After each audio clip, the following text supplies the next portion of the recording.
আসসালামু আলাইকুম। আমি বিএনপিকে অনেক বছর ধরে ভালোবাসি। হয়তোবা বিএনপির একজন একটা সাধারণ কর্মী।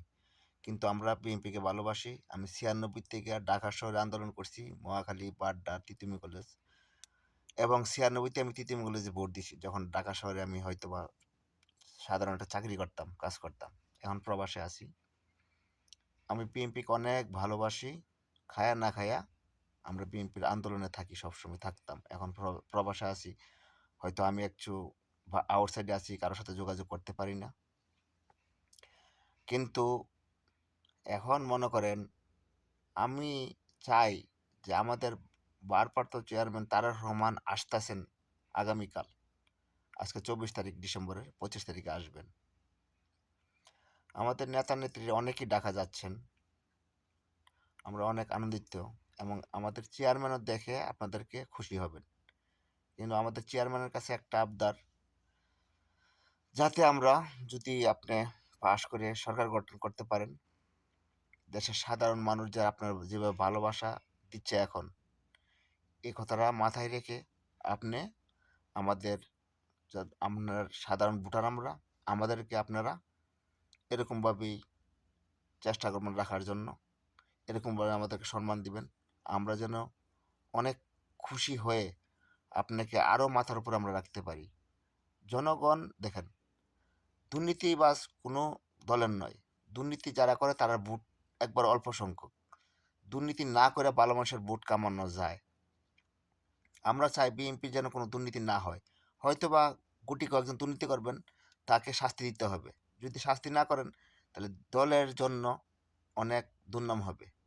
তার জন্য বিএনপিতে যেন কোনো দুর্নীতিবাজ না থাকে, দুর্নীতি না করে সাধারণ ছোটোখাটো নেতা আমাদের মতন ভোটার, তারা যেন কোনো সময় দলের নাম বেছে কিছু না খাইতে পারে, কোনো কিছু যেন দখল না করতে পারে। তাহলে দেশ ভালো চলবে। শেখ হাসিনা ১৭ বছর যা করছে সেটা যেন ফিরে দেশে না আসে। এবং জুলাই আন্দোলনের ছাত্ররা অনেক আশা ভরসা নিয়ে বিএনপি তার সাথেও ছিল, যোগ দিয়েছেন, আন্দোলন করছেন। শেখ হাসিনা পালাতে বাধ্য হয়েছে। আরও বিভিন্ন রাজনৈতিক দল আছে, তারাও অনেক কিছু করছেন, সাথে ছিলেন। বাংলার জনগণ সহযোগিতা করছেন। ৮০% লোক, বাংলাদেশের ৮০% লোক সহযোগিতা করছেন শেখ হাসিনা বাগানের জন্য। তাই আমরা চাই সেই সম্মান যেন বিএনপি সরকার গঠন করে সবার যেন সম্মান রাখতে পারে। আমরা চাই যারা নাকি মুক্তিযোদ্ধার দল তাদের সাপোর্ট করব। আমি একজন মুক্তিযোদ্ধার সন্তান হিসাবে আমি চাই বিএনপিকে ভালোবাসবো, আওয়ামী লীগ তো না। আর যারা অন্যান্য দল আছেন তাদেরকে কি বলবো, কিছু বলার নেই। তো অনেকে দেখতেছি জুলাই আন্দোলনের পরে দেশের মানে যারা নাকি বিরোধিতা করছেন দেশের জন্য, তারাই এখন বর্তমানে দেখা যাচ্ছে পুলিশ প্রশাসন ওনাদের আন্ডারে নিয়ে যাবেন, ওনারা সরকারকে সহযোগিতা করবেন। আরে ভাবা, সহযোগিতা করলেন, আপনারা এখন করবেন। ৩১ সালে আপনারা কোথায় ছিলেন? সেই সময় তো আপনারা সহযোগিতা করেন নাই। সেই সময় তো যারা নাকি দেশ স্বাধীন করেছেন তাদেরকে আপনারা মানতেছেন না এখন, মানে আপনারা চিনেনই না।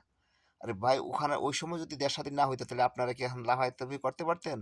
আপনারা কি কিছু করতে পারতেন? পারতেন না। তো অযথা লাফায় লাভ নাই। নির্বাচন হবে।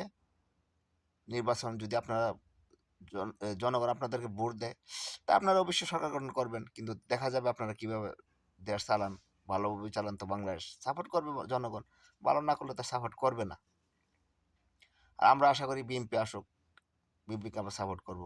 মুক্তিযোদ্ধার সন্তান হিসাবে আমি বিএনপিকে সবসময় ভোট দেব। বুড়ো হয়ে গেছি। ৯৬ থেকে ধরে বিএনপিকে ভোট দেই, সাপোর্ট করি। ঠিক আছে? সবসময় সাপোর্ট করে যাব। ভালো থাকবেন।